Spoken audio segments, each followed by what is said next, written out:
At 88 years old, Colonel James Jim Harrigan thought he'd seen it all: combat skies, battlefield rescues, and the quiet struggles of aging. But nothing prepared him for the moment he was told, flatly and without apology, that his confirmed seat on Flight 305 no longer existed. The gate agent barely looked up as she handed him a flimsy slip of paper that read, "Stand by." Jim blinked, confused. "This ticket was purchased 6 months ago," he said quietly, holding out the printed confirmation. "I'm on my way to my granddaughter's graduation from the Air Force Academy." The agent shrugged, citing a last-minute aircraft change and overbooking policy. To her, he was just another traveler caught in the shuffle. Not a Medal of Honor recipient, not a decorated Air Force colonel who had once landed a crippled bomber to save his crew.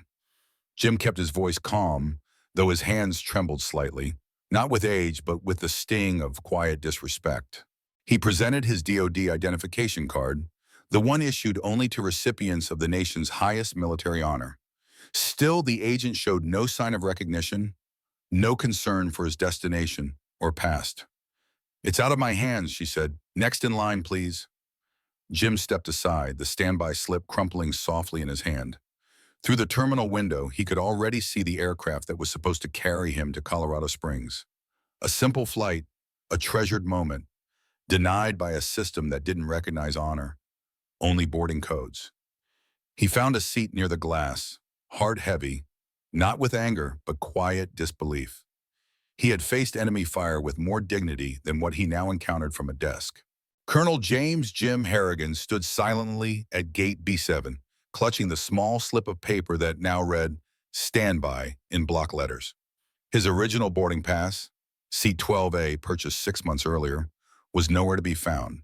It had been replaced by a system decision, an automatic reassignment, triggered by a smaller aircraft in the impersonal calculations of airline software. He remained calm on the outside, but a heavy wave of disbelief and quiet humiliation washed over him.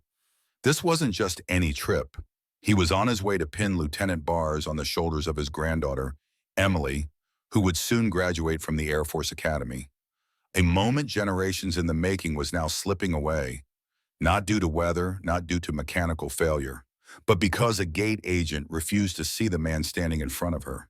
He stepped forward again, gently clearing his throat. "Ma'am, my name is Colonel James Harrigan. I'm traveling to a graduation at the Academy. This ticket was bought months ago. Seat 12A was confirmed. I even paid for it out of pocket." Susan, the gate agent, barely looked up from her keyboard. "Yes, sir, you've said that, but as I explained, the system automatically reassigns based on class of fare and check-in sequence. The flight's full. You're on standby now." Jim reached into his wallet and pulled out a worn Department of Defense ID card. "I rarely use this, but I am a Medal of Honor recipient. This is an official Air Force-related family event. Surely there's a way to make an exception." She glanced at the card without emotion. "I understand, sir," she said, her tone clipped, "but we have several high-priority passengers. Our system doesn't make distinctions for past military honors. It's based strictly on algorithmic input and priority boarding codes." He inhaled slowly. "Ma'am, with all respect, this isn't just some nostalgic visit. My granddaughter's graduating today, following in my footsteps. She worked her whole life to get there, and I gave mine to ensure she had that chance." Susan tapped at her keyboard again, as if his words were an annoying pop-up she needed to close. "The next flight with open seats is tomorrow morning. You can check in for that one at the counter." Tomorrow morning. The words fell like a hammer. The ceremony would be over. The pinning, the moment where a grandfather could pass the torch to the next generation, would happen without him. Jim's voice tightened, just barely. "There has to be someone I can speak to. A manager. Someone who can understand what this moment means." "I'm the lead agent on duty," Susan replied flatly, "and I've already explained the situation. Now please, if you're not boarding, step aside so we can process the remaining passengers." A few other travelers looked up, sensing the awkward tension. Ben, the younger agent at the second computer, shifted uncomfortably but said nothing. He looked at Jim as if he wanted to help, but he didn't have the authority or courage to challenge Susan's rigid position. Feeling the sting of dismissal, Jim stepped away from the counter and walked slowly toward a row of empty seats near the large terminal window. Through the glass, he could see the aircraft he was meant to be on, Flight 305 to Colorado Springs, boarding steadily, the jet bridge still attached. He sank down into the seat, the standby slip still crumpled in his hand, and stared out at the plane. His military training told him to stay calm, to adapt, to endure. But right now, he didn't feel like a warrior. He felt invisible. His thoughts drifted to his granddaughter, standing tall in uniform, probably scanning the audience later that day, hoping to find his face. He had promised her he'd be there. That promise now hung in the air like vapor, slowly fading. He opened his wallet again, not to look at his ID, but at something tucked behind it. A small, laminated card given to him years ago by a Pentagon official after a travel mix-up on semi-official business.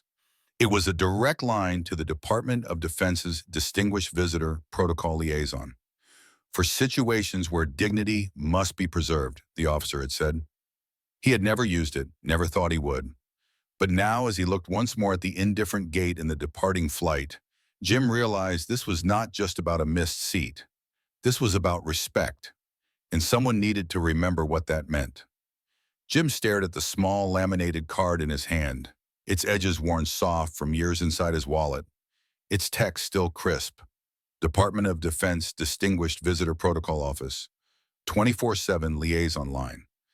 He had been given the number nearly 2 decades ago by a Pentagon official after a complicated military travel delay. Colonel, the officer had said at the time, this isn't for upgrades or luxuries. It's for moments where dignity and protocol must be preserved. Use it only when it matters. This moment mattered. With hands that trembled less from age and more from quiet resolve, Jim pulled out his phone and dialed the number. The call was answered before the first full ring finished. Protocol Liaison, Duty Officer Kent speaking, came a crisp, professional voice. This is Colonel James Harrigan, United States Air Force, retired. Medal of Honor recipient, I've been bumped to standby on Flight 305, Alliance Air, despite holding a confirmed ticket for 6 months. I'm trying to attend my granddaughter's graduation at the Air Force Academy. It's happening today. Silence, except for the sound of fast typing. Understood, sir, Kent replied. Please confirm your current gate and terminal. Gate B7 North Terminal, Alliance Air. Colonel, do not leave the gate area. This is being escalated immediately to flag officer level within the Department of Defense and to the FAA. You will either be contacted directly or this will be resolved on-site within 10 minutes. We apologize for the unacceptable treatment. The call ended. Jim sat back, stunned. He didn't know what flag officer level meant in this context, or what the FAA might do.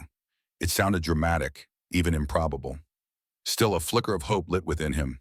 He looked out the terminal window, just as the jet bridge began to pull back from Flight 305. The aircraft's engines started to spool. The gate agents were preparing to shut the door. His heart sank. 7 minutes passed, then 8. And just as the final boarding doors sealed shut, a sudden stir outside drew everyone's attention. It began with a distant mechanical growl, steady, low, unmistakably powerful. 3 sleek black SUVs surged onto the tarmac, their dark frames reflecting sunlight and authority. They moved with calculated precision, bypassing normal lanes and access restrictions, their discreet government license plates flashing behind tinted windows. They weren't headed to a terminal. They rolled directly toward the parked Alliance aircraft at Gate B7, Jim's flight, and without hesitation, formed a tight wall in front of it, physically blocking the plane from taxiing. Inside the terminal, passengers gasped and turned to the windows. Some reached for their phones. Others simply stared. Airport ground crews scrambled, clearly caught off guard by the sudden federal presence. Fuel trucks skidded to a halt. A baggage cart veered awkwardly. The plane's pilot, visible through the cockpit window, lifted his headset and looked outside with visible confusion. At Gate B7, Susan and Ben stood frozen, their faces, once cool with corporate routine, now twisted in disbelief. "What on earth?" Susan muttered, stepping to the glass. The PA system crackled overhead, interrupting another flight's boarding.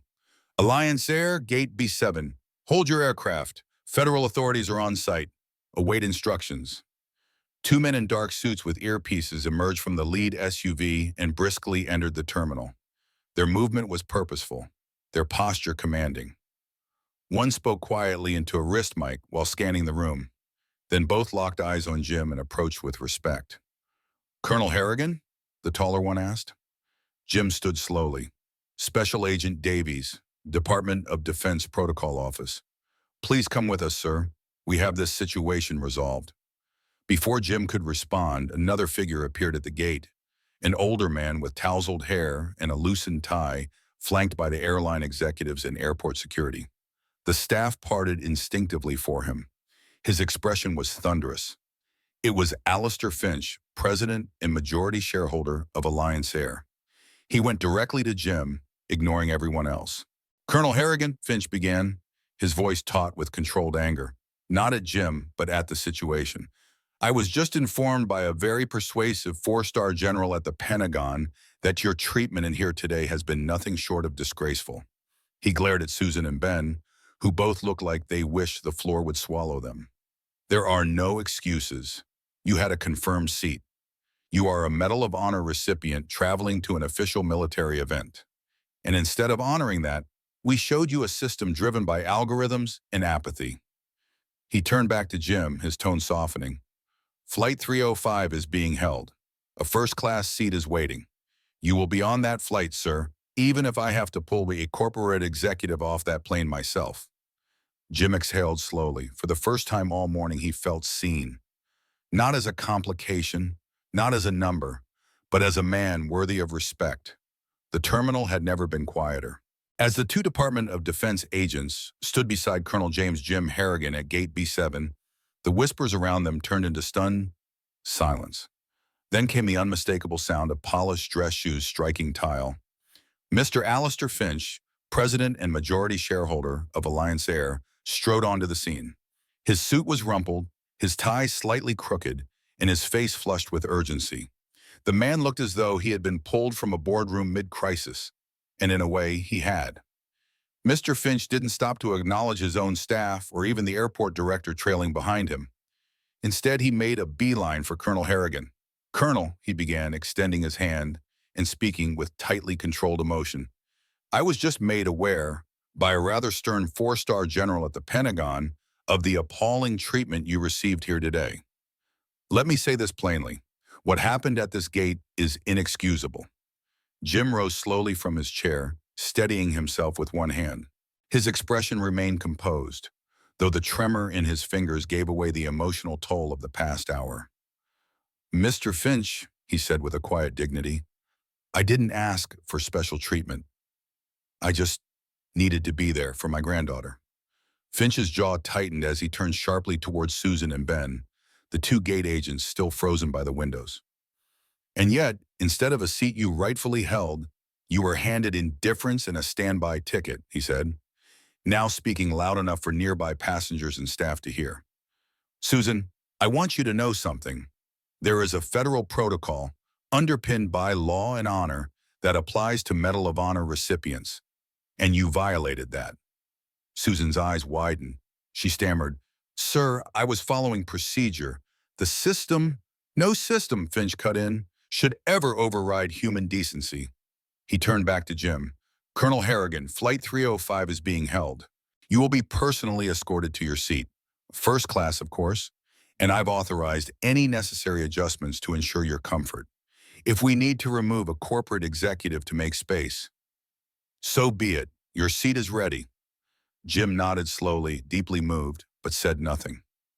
The agent stepped in to escort him toward the gate, but Finch wasn't finished. Turning once more to Susan, he said in a tone that sent chills through the air, "Miss, you and your supervisor will report to my office by the end of the day. Bring your union rep. As of now, you're reassigned to a non-customer-facing position pending retraining." Ben simply looked at the floor, ashamed. The airport PA system, which had been playing generic flight updates, now echoed with an entirely new authority. "Final call. Colonel James Harrigan, please proceed to the gate. Your flight is ready." Passengers parted like the Red Sea as Jim was escorted to the jet bridge. Some placed hands over their hearts. A few quietly saluted. Others simply watched, awed by the unexpected turn of events. One elderly man whispered to his son, "That's what respect looks like."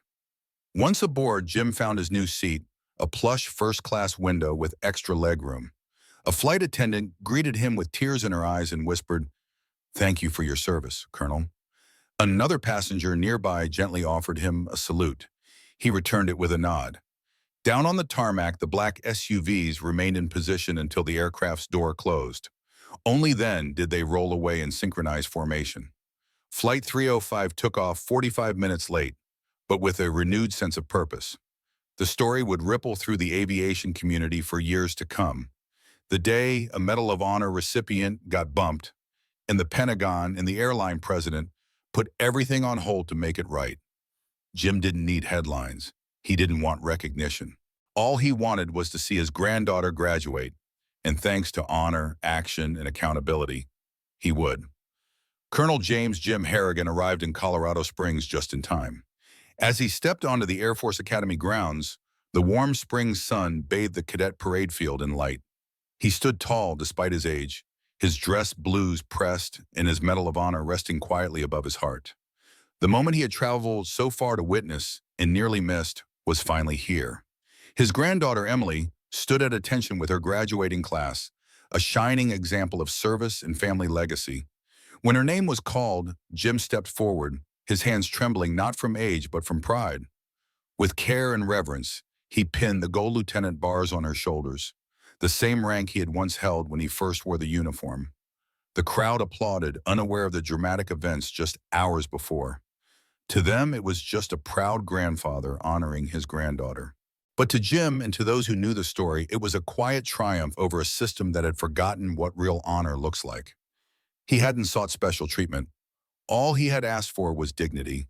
And in the end, the nation he once risked everything for responded, not with apologies, but with action. That flight, those black SUVs, and the airline CEO who came to his gate all served as a powerful reminder. True heroes deserve more than policies and algorithms. They deserve unwavering respect. Let Colonel Harrigan's story remind us to never stay silent when honor is ignored. Comment respect if his story moved you. Subscribe to this channel for more real stories that prove dignity still matters, and heroes should never fly standby.